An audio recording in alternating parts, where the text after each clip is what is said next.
দিকে তাকান। আমি যে বললাম দুনিয়ার লোভের কথা, কিসের কথা? দুনিয়ার লোভ। এই জিন্দেগিটা একটা ধোঁকা, এটা একটা প্রতারণা। কে বলেছে? আল্লাহ। কোথায়? সূরা আলে ইমরান 185 নম্বর আয়াতের শেষ অংশে। সেই সূত্র দ্বারা আমি আপনাদেরকে বলতে চাই, আসছে আমাদের সামনে আসন্ন নির্বাচন, ত্রয়োদশ নির্বাচন আসছে কিনা? কথা বলেন, আসতেছে কিনা? আমি, আমার দিকে তাকান, আমি কাউকে ছোট করতে, কাউকে বড় করতে বা মানে আমার আলোচনাটা হলো মূলতই ঈমানকে মজবুত করার জন্য। আপনারা কথাটা মন দিয়ে শুনবেন, এরপরে কমেন্টস করবেন। আমি চাইছিলাম হুজুর কেবলা আসার আগেই শেষ করে ফেলতে, আমাকে বলতেছে হুজুর কেবলা চলে আসছে, যেন আমি থেমে গেলাম। সম্মানিত উপস্থিতি, আমাদের দেশে অনেকগুলো প্রতীক নিয়ে নির্বাচন চলছে কিনা?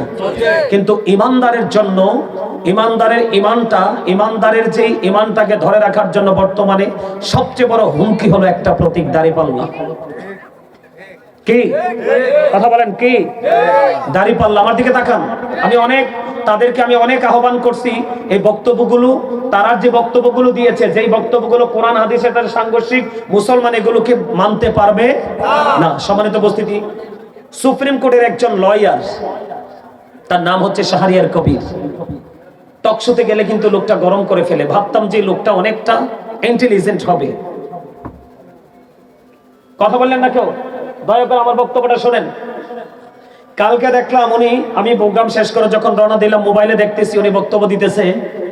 তিনি বলতেছে যে দাঁড়িপাল্লাতে ভোট দেওয়া মানুষের ইমানি দায়িত্ব। নাউজুবিল্লাহ বলেন না? কাল হাসরে গেলে সে জবাব দিতে পারবে, কবরে গেলে সে জবাব দিতে পারবে। কোরআন হাদিস দিয়ে এই বক্তব্যকে কেউ হালাল বা বৈধ প্রমাণ করতে পারবে না। যাই হোক, উনি বলেছে, উনি ওনার আবেগ থেকে বলুক, বিবেক থেকে বলুক, যেখান থেকে বলেছে, কিন্তু বলাটা মোটেও উচিত হয়নি। এটা মুসলমানের ইমানকে ধ্বংস করে। আচ্ছা, দাঁড়িপাল্লা কি এমন নিয়ামত যে এটাতে ভোট দেওয়া ইমানদারের জন্য কি ইমানি দায়িত্ব? এই কথাটাকে আপনি যদি বিশ্বাস করেন যে এই প্রতীককে সিল মারা এটা ইমানি দায়িত্ব, আপনার ইমান থাকবে? এটার মধ্যে কি এমন স্পেশাল আছে? যাই হোক, উনি যে বক্তব্যটা দিয়েছে, আমি এটা তীব্র নিন্দা এবং প্রতিবাদ জানাচ্ছি। কারণ ওনারা শুধুই বিতর্কিত বক্তব্যগুলো দিচ্ছে, মুসলমানগুলোকে একটা বিভ্রান্তির মধ্যে ফেলে দিচ্ছে, একটা হেজিটেশনের মধ্যে ফেলে দিচ্ছে, শুধুমাত্র তারা দুনিয়ার চেয়ারের লোভে। কথা বলেন না কেন? আমার দিকে তাকান। তারা যে বলল, আরেকজন বলতেছে কবরে ধানের শীষও যাবে না, নৌকাও যাবে না, কবরে যাবে মাত্র দাঁড়িপাল্লা। বললেন, কোরআন হাদিসের কোথায় লেখা আছে যে কবরে নৌকাও যাবে না, ধানের শীষও যাবে না, লাঙ্গলও যাবে না, যাবে শুধু দাঁড়িপাল্লা? কবরে নাকি যাওয়ার পরে প্রশ্ন করা হবে, তুমি কি দাঁড়িপাল্লায় ভোট দিয়েছো কিনা? নাউজুবিল্লাহ বলেন। আরেকজন আছে, আপনার কোন জেলায় জানি সে এমপি পদপ্রার্থী, তার নাম ডক্টর ফয়জুল হক। সেই কয়েকদিন আগে উঠান বৈঠকে বলেছিলেন, একটা মানুষের জীবনে কোনো নেক আমল করেনি, সে অন্যায় করেছে, বিড়ি টানতে টানতে, স্মোকিং করতে করতে, এখন যে যদি কাউকে বলে যে দাঁড়িপাল্লায় ভোট দিবে, তাহলে আল্লাহ তার জীবনের গুনাহ মাফ করে দেবে। এটা কি কোনো ইমানদার মানতে পারে? আমরা কি মানবো? মানলে ইমান থাকবে? এখন আসেন, তারা বলছে দাঁড়িপাল্লা জয়ী হলে কোরআন জয়ী হবে। কোরআন তো আজ থেকে 1500 বছর আগে জয়ী হয়ে গেছে। কথা বলেন না কেন? আরো জোরে বলেন। আমার দিকে তাকান। এখন এই কথা বলবেন না প্লিজ, এটা ইমানি ওয়াজ, বোঝার জন্য বলছি। তারা নির্বাচন করবে, আওয়ামী লীগ যেভাবে নির্বাচন করে, ধানের শীষ যেভাবে নির্বাচন করে, হাত পাখা যেভাবে নির্বাচন করে, গণ অধিকার পরিষদ যেভাবে নির্বাচন করে, আপনার জাতীয় পার্টি যেভাবে নির্বাচন করে, সেই নির্বাচনের ধারায় থেকে তারা নির্বাচন করুক। কিন্তু তারা ইসলাম শব্দটাকে ব্যবহার করে মানুষের ইমোশনাল ব্ল্যাকমেইল করছে। কথা বলেন। তারা যে বলছে ধানের সরি কিছু মনে করবেন না, ধানের শীষে ভোট দিলে, আরে সরি কি জানি, দাঁড়িপাল্লাতে ভোট দেওয়া ইমানি প্রতীক, দাঁড়িপাল্লা জিতলে কোরআন জিতবে। নাউজুবিল্লাহ বলেন। এখন আমার প্রশ্ন, তাদের যারা হাই কমান্ডে আছে, সিনিয়র পারসন যারা আছে, চিফ অ্যাডভাইজার যারা আছে, তাদের কাছে আমার ছোট্ট প্রশ্ন, যদি দাঁড়িপাল্লা জিতলে, পাশ করলে যদি কোরআন জিতে যায়, তাহলে কৃষ্ণনন্দীকে যে নমিনেশন দেওয়া হয়েছে, কৃষ্ণনন্দী পাশ করলে কোরআনের ইসলামের কি হবে আমাকে বলেন। কথা বলেন, রোজা পূজা এগুলো বলে ফেলছি। এখন আমাকে বলেন কৃষ্ণনন্দী কি? কথা বলেন, কৃষ্ণনন্দী কি? হিন্দু। হিন্দু আমাদের কি? Against party. আমার দিকে তাকান। আবার রাসূল বলেছেন এদিকে তাকান। শাহরিয়ার কবির সাহেব তো আপনার কি জানি বলে সুপ্রিম কোর্টের লয়ার। শাহরিয়ার কবির সাহেবের জন্য আমি হাদিসটা দাঁড় করিয়ে দিলাম, উনি এটাকে ট্রান্সলেশন করে আমাদেরকে জানিয়ে দিবে, জাতিকে জানিয়ে দিবে। আল্লাহ রাসূল বলেছেন, I have been ordered to fight against people until they testify that there is no God but Allah and that Muhammad Rasulullah sallallahu alaihi wasallam is the messenger of Allah. Bukhari and Muslim. Allahu Akbar। আমার কথা বুঝতে পারছেন? আরো যারা বলেন, এই হাদিস দ্বারা প্রমাণিত তারা আমাদের এগেনিস্ট। দাঁড়িপাল্লা জিতলে যদি কোরআন জিতে যায়, ইসলাম বিজয় হয়ে যায়, তাদের বক্তব্য, তাহলে আল্লাহ রাসূল কেন তাদেরকে আমাদের এগেনিস্ট বললেন? ঠিক না ঠিক? এবার আসেন, কৃষ্ণনন্দী কি হিন্দু না? হিন্দুদের সম্পর্কে আল্লাহ কি বলেছেন? ইন্নামাল খামরু ওয়াল মাইসিরু ওয়াল আনসাবু ওয়াল আজলামু রিজসুম মিন আমালি শাইতান। এখানে আনসাব শব্দটা আছে, কি আছে? তার মানে মূর্তি। কি কথা বলেন না কেন? কি মূর্তি? মদ, জুয়া, মূর্তি, ভাগ্য গণনা, ঘৃণ বস্তু, শয়তানের কাজ। তাহলে কৃষ্ণনন্দী কি মূর্তি পূজক না? মূর্তি পূজা করে না? আমি কিন্তু তাকে ছোট করছি না, তাকে অ্যাঙ্কারও করছি না, তার ধর্ম সে পালন করো, কিন্তু তার ধর্ম দিয়ে আমাদেরকে প্রভাবিত করবে, এটা কি কোনো মুসলমান মেনে নিতে পারে?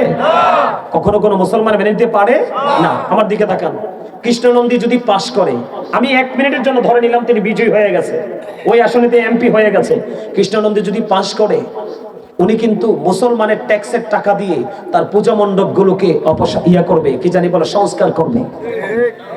কথা বলেন, বাস্তব কথা কিনা? সরকারি কোষাগার থেকে কি তাকে বরাদ্দ দেওয়া হবে না? তো পার করলে সে কি করবে? সে তার, আমি যখন মুসলমান, আমি যখন এমপি হব, আমি আমার ধর্মীয় সংস্কৃতির চর্চার জায়গাগুলোকে আমরা অনেক বেশি ডেভেলপ করব। এটাই তো বাস্তবতা। এখন কৃষ্ণনন্দী যদি পাশ করে, আপনার আমার ইমানদারদের, মুসলমানদের ভ্যাট ট্যাক্সের টাকা দিয়ে সে কি করবে? তাদের ধর্মীয় উপাসনালয়গুলোকে সংস্কার করবে। এটাই তো। তো মুসলমান জিতলো, ইসলাম বিজয় হলো কেমনে? কোরআন বিজয় হলো কেমনে? আমি শাহরিয়ার কবির সাহেবকে অত্যন্ত শ্রদ্ধার সাথে, উনি অনারেবল পারসন, ওনার প্রতি রেসপেক্ট রেখে আমি বলছি, Islam is not only a religion but also complete code of life. আপনার আমার পরিপূর্ণ এবং পূর্ণাঙ্গ জীবন ব্যবস্থা আছে ইসলামের মধ্যে, ঠিক কিনা বলেন? আমি ওনাকে আহ্বান করব, মানুষকে বিভ্রান্তি না করে, দাদু ভাই, আল্লাহ রাসূলের সাথে প্রেম লাগিয়ে আপনি সত্য পথে এসে নির্বাচন করেন, যেটাই করেন আল্লাহ বরকত দিবে, আর না হয় কিন্তু বাঁচার উপায় নেই।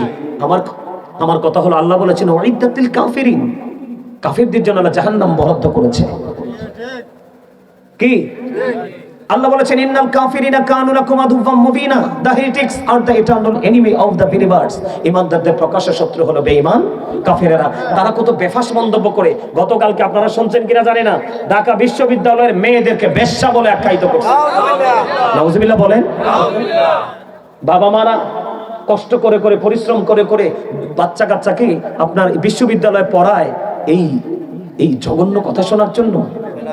সম্মানিত উপস্থিতি, এই জন্য আমি আপনাদেরকে সচেতন করব, তাদের এই বক্তব্যকে বিশ্বাস করা যাবে না, তাদের এই বক্তব্যকে ধারণ করা যাবে না।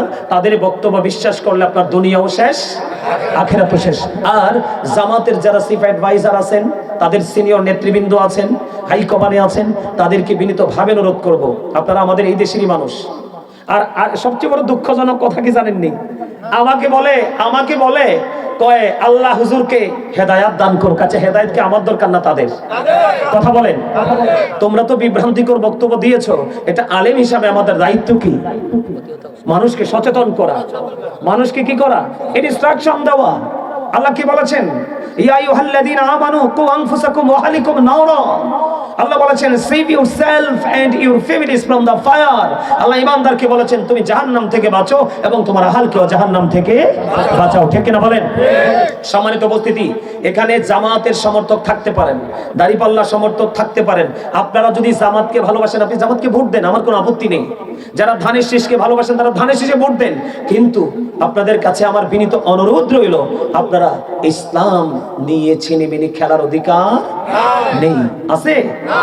আমরা ইসলাম ধর্মাবলম্বী, আমাদের প্রত্যেকটা জায়গার মধ্যে থাকতে হবে ওই রকম প্রেম, আল্লাহ রাসূলের প্রেম, যেন আমাদের দ্বারা আমরাও গোমরা না হই এবং আমাদের আশপাশের মানুষের জন্য গোমরা না হয়। আল্লাহ তাদেরকে হেদায়াত দান করুক, সকলে বলুন আমিন। সম্মানিত উপস্থিতি, এই কথাটা কেন বললাম? আজকের সাবজেক্টের সাথে কিন্তু এটা মিল আছে, আছে না? কথা বলেন না, আরো জোরে বলেন।